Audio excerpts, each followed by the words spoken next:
Hi everyone. तो कैसे हैं आप लोग? आशा है कि मस्त होंगे, ज़बरदस्त होंगे और बिंदास होंगे। और आपका क्लास 10 का पढ़ाई भी चल रहा होगा। चूंकि यूनिट टेस्ट आने वाला है तो इस चैप्टर को जल्दी जल्दी फिनिश करते हैं। और हम लोग वर्क पावर एनर्जी में क्लास कर रहे हैं, जिसमें हम लोग एनर्जी का कॉन्सेप्ट देख रहे थे और एनर्जी में कुछ हम लोग टॉपिक को कवर किए थे। आज बचे हुए सिलेबस के बारे में यहाँ कवर करेंगे। ठीक है, जैसा कि आपको पता है कि हम लोग सलीना बुक के लाइन बाय लाइन हम लोग एक एक चीज को पढ़ रहे हैं। तो एनर्जी का डेफिनेशन हम लोग समझ गए थे बहुत अच्छे तरीके से कि एनर्जी कहते किसको है। यूनिट के बारे में भी बात किए थे और इसको मैंने एग्जाम्पल आपको दिया था बनाने के लिए। ठीक है, तो आशा है कि आप एग्जाम्पल बनाए होंगे और जिनसे नहीं बना हुआ तो वो आप पैसेंस रखें। मैं इसका जरूर आपको सारा जो है ना वो कवर करके दे दूंगा। ठीक है, पहले थ्योरेटिकल पार्ट पढ़ाने दीजिए, उसके बाद में फिर मैं इसको A to Z आपको दे दूंगा। आज हम लोग यहाँ पे बात करेंगे डिफरेंट, हाँ, डिफरेंट फॉर्म्स ऑफ एनर्जी। ठीक है, आज का टॉपिक हमारा ये है बी, यानी एनर्जी का अलग फॉर्म।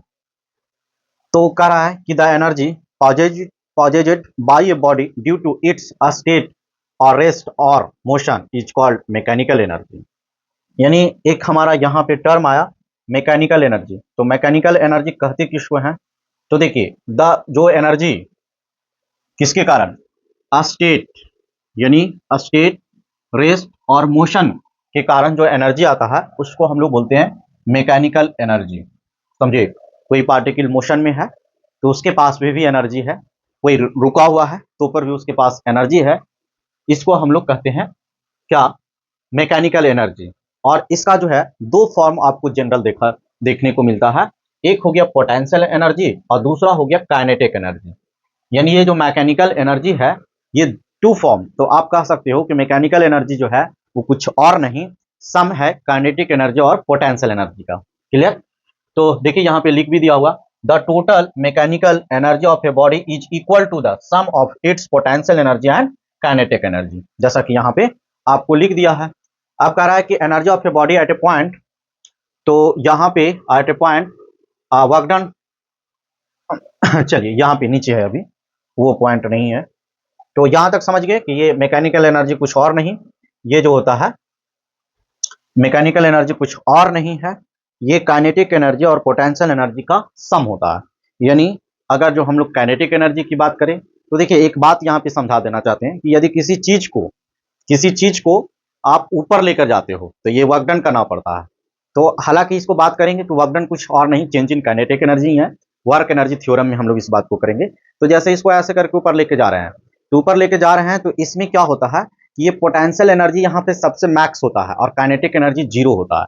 क्यों ऐसा मैं बोल रहा हूँ? क्योंकि देखिए पोटेंशियल एनर्जी का जो फॉर्मूला होता है, ये दोनों की बात करें, यानी पोटेंशियल एनर्जी का जो फॉर्मूला होता है वो होता है एम जी और एच होता है, और काइनेटिक एनर्जी का जो फॉर्मूला होता है वो होता है हाफ एम वी स्क्वायर।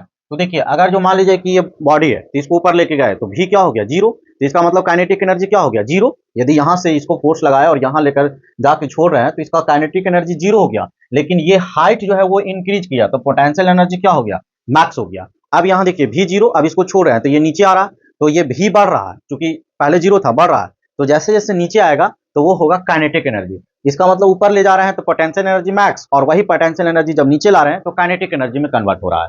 तो पहला जो हम लोग को पढ़ना है वो पढ़ना है पोटेंशियल एनर्जी, जिसको हम लोग यू से डिनोटेड करते हैं। ठीक है, यहाँ पी लिख दिया तो आपको कोई दिक्कत नहीं है। पोटेंशियल एनर्जी क्या होता है, तो जो पोजीशन के कारण, यानी यहाँ पे देखिए इसको ला के छोड़ दिए तो यहाँ पे ये पोजीशन है लिए हुए, तो ये इसमें पोटेंशियल एनर्जी कहेंगे। पोटेंशियल एनर्जी जो होता है वो हिडन एनर्जी होता है, ये भी बात आप जानो कि हिडन एनर्जी। अब इसके अकॉर्डिंग देखें कि the energy possessed by a body by virtue of its changed position, यानी ये configuration, it is called potential energy. It is usually by, मतलब डिनोटेड किया जाता है यू से।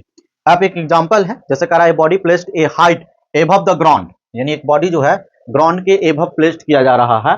तो a wound up watch a spring a compressed, जैसे एक स्प्रिंग है इसको कंप्रेस्ड किया जा रहा है।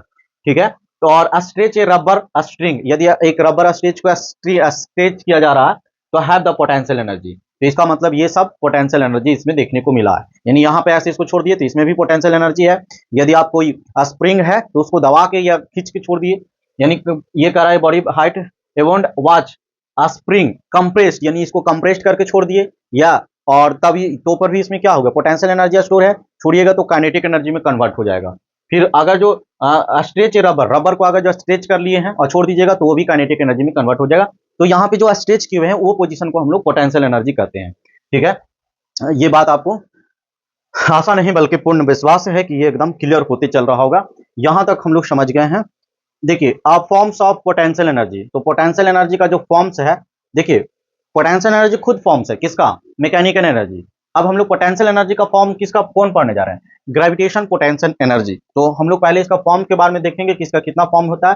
तो देखिए इन mechanical energy potential energy mainly of the two kinds. ठीक है, कौन कौन, तो एक ग्रेविटेशनल पोटेंशियल एनर्जी हो गया, और हाँ क्यों होता है, due to its changed position. दूसरा हो गया elastic potential energy due to changed configuration, यानी कॉन्फ़िगरेशन चेंज होने के कारण इलास्टिक पोटेंशियल एनर्जी आता है, और पोजीशन चेंज होने के कारण ग्रेविटेशनल पोटेंशियल एनर्जी आता है। ठीक है, तो ये मैकेनिकल एनर्जी यानी जो पोटेंशियल एनर्जी पढ़े हैं उसका दो काइंड्स होता है, यानी पोटेंशियल एनर्जी दो काइंड्स हो गया। एक कौन हो गया, तो एक ग्रेविटेशन पोटेंशियल एनर्जी हो गया, और दूसरा जो आपका हो गया इलास्टिक पोटेंशियल एनर्जी हो गया। अब हम लोग एक एक करके देखते हैं कि ये ग्रेविटेशन पोटेंशियल एनर्जी क्या होता है, इसको हम लोग समझेंगे और फिर धीरे धीरे इसी वे में आगे बढ़ेंगे, और आशा है कि आपको एकदम समझ में आ भी रहा होगा। देखिए यहाँ पे कह रहा है potential energy possessed by a body due to a force of attraction of earth on it is called gravitational, यानी जो अर्थ के द्वारा जो फोर्स लगाया जाता है उसी को, यानी ये जो एनर्जी पॉजेस्ड कौन कर रहा है, तो ये by a body due to force of attraction, यानी फोर्स ऑफ अट्रैक्शन के कारण, किसका फोर्स ऑफ अट्रैक्शन, तो अर्थ का, तो इसी को हम लोग कहते हैं ग्रेविटेशनल पोटेंशियल एनर्जी। यानी इसको ऐसे ले जाके छोड़ दिए तो इसमें क्या करेगा, इसको अर्थ अपने तरफ अट्रैक्ट कर रहा है, तो छोड़ेंगे जैसे ये अट्रैक्ट कर देगा तो इसके पास एनर्जी है, तो इसका मतलब ये किसकी वजह से है, तो ग्रेविटेशनल, यानी अर्थ की ग्रेविटी की वजह से है, तो इसीलिए इसको ग्रेविटेशनल पोटेंशियल एनर्जी कहते हैं। क्लियर, जैसे कहने का मतलब कि the gravitation potential energy of a body is zero, gravitation potential when it is infinity because the force of attraction of earth on the body is zero. अगर जो मान ले कि बहुत इंफिनिटी तक ले जाएंगे तो अर्थ द्वारा इस पर फोर्स लगेगा ही नहीं, तो उस केस में ग्रेविटेशनल पोटेंशियल एनर्जी क्या होगा, जीरो होगा। ठीक है, at a finite distance from the earth the gravitational potential energy of a body is negative. अगर जो हम लोग फाइनाइट पे रखते हैं तो उस समय जो ग्रेविटेशन पोटेंशियल एनर्जी होगा वो कैसा होगा, नेगेटिव होगा। As a distance of body from the surface earth increase करते हैं तो the force of attraction of earth decrease. यदि हम लोग the as a distance of body from the earth surface increase करते हैं, ठीक है, तो फोर्स ऑफ अट्रैक्शन जो है वो अगर डिक्रीज होगा and it's gravitational potential energy increase होगा। यानी देखिए ऐसे हम लोग यहाँ पे है और ये डिस्टेंस को ऐसे अर्थ से दूर लेकर जा रहे हैं, तो at a distance of a body from the surface of the earth, यानी इंक्रीज कर रहे हैं, सरफेस ऑफ द अर्थ क्या कर रहे हैं, डिस्टेंस इंक्रीज कर रहे हैं, तो फोर्स ऑफ अट्रैक्शन डिक्रीज होगा, लेकिन ग्रेविटेशनल पोटेंशियल एनर्जी जो होगा वो क्या होगा, इंक्रीज होगा, क्योंकि पोटेंशियल एनर्जी में mgh आता है तो h बढ़ा रहे हैं तो वो ऑटोमेटिक इंक्रीज होगा। Clear, the negative value of gravitational potential energy decrease the gravitational potential energy के बारे में यहाँ पे हम लोग बातें कर लिए। ठीक है, और इसमें देखिए तो यहाँ पे क्या है कि energy of a body at a point is amount of work done by the force of attraction earth is bringing the body from infinity to that point. मतलब उसको इंफिनिटी से किसी भी पॉइंट पर ला रहे हैं तो उसके लिए उस पर क्या करना होगा, वर्क डन करना होगा, काम करना होगा, ऐसे नहीं आएगा। यानी जैसे यहाँ पे अर्थ है तो अर्थ से ऊपर लेके जा रहा है तो क्या करना होगा, इसको फोर्स लगाना होगा, फोर्स लगाएंगे तो ऊपर डिस्प्लेसमेंट होगा तो क्या होगा, वर्क डन होगा। Energy of a body at a point is the amount of work done by the force of attraction of earth is bringing that body from infinity to that point. ठीक है, या ऐसे लेके जा रहे हैं तो इसको धीरे धीरे स्लो, तो दोनों केस में। अब हम लोग नेक्स्ट पॉइंट की बात करते हैं, इलास्टिक पोटेंशियल एनर्जी।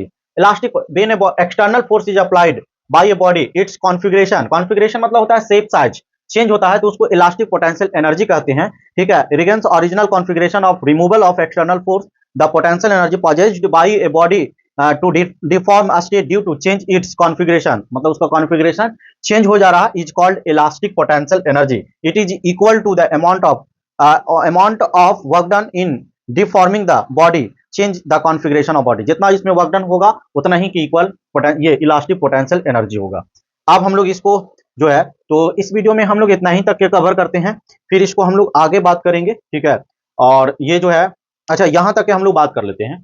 देखिए अब gravitational potential energy at A height, यदि हाइट पर रखते हैं तो उसका देखिए ये जो हो गया क्या हो गया, तो इसमें फोर्स जो लगेगा यानी फोर्स ऑफ ग्रेविटी और इनटू में डिस्प्लेसमेंट, तो फोर्स ऑफ ग्रेविटी कितना हो गया, m mg और डिस्प्लेसमेंट कितना हो गया h। तो यानी यहाँ पे अगर जो ग्रेविटेशनल पोटेंशियल एनर्जी यानी u निकालना चाहते हैं तो ये क्या होगा फॉर्मूला mgh, यानी this work is done lifting the body up, यानी ये किया जा रहा है and gets store in the body in the form of gravitational potential energy, यानी बॉडी को ऊपर ले जाया जा रहा और ग्रेविटेशनल पोटेंशियल एनर्जी के फॉर्म में क्या किया जा रहा, स्टोर किया जा रहा। और ये हाइट पर डिपेंड करता है, इसीलिए ग्रेविटेशनल पोटेंशियल एनर्जी का फॉर्मूला जो होता है वो होता है mgh।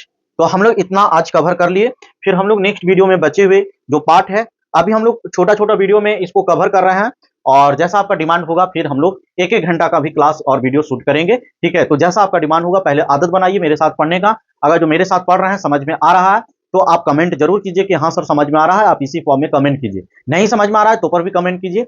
और अगर जो वीडियो पर नए हो, चैनल पे नए हो, तो चैनल को सब्सक्राइब कर लो, क्योंकि ये channel the owners for ICSE, ये आईसीएसई बोर्ड के लिए समर्पित है, सिर्फ आईसीएसई बोर्ड के लिए। तो आप इसको मतलब ये छोटा चैनल को आप ही प्यार देकर, और जिस तरह से पौधे को सींच के बड़ा किया जाता है उसी तरह से इस चैनल को प्यार देकर बड़ा कीजिए। और आपके लिए ये समर्पित है, और आपके लिए एक से एक प्लान ये क्रिएट किए हुए हैं जो कि आपको बहुत ही काम आने वाला है, ठीक है। Thank you.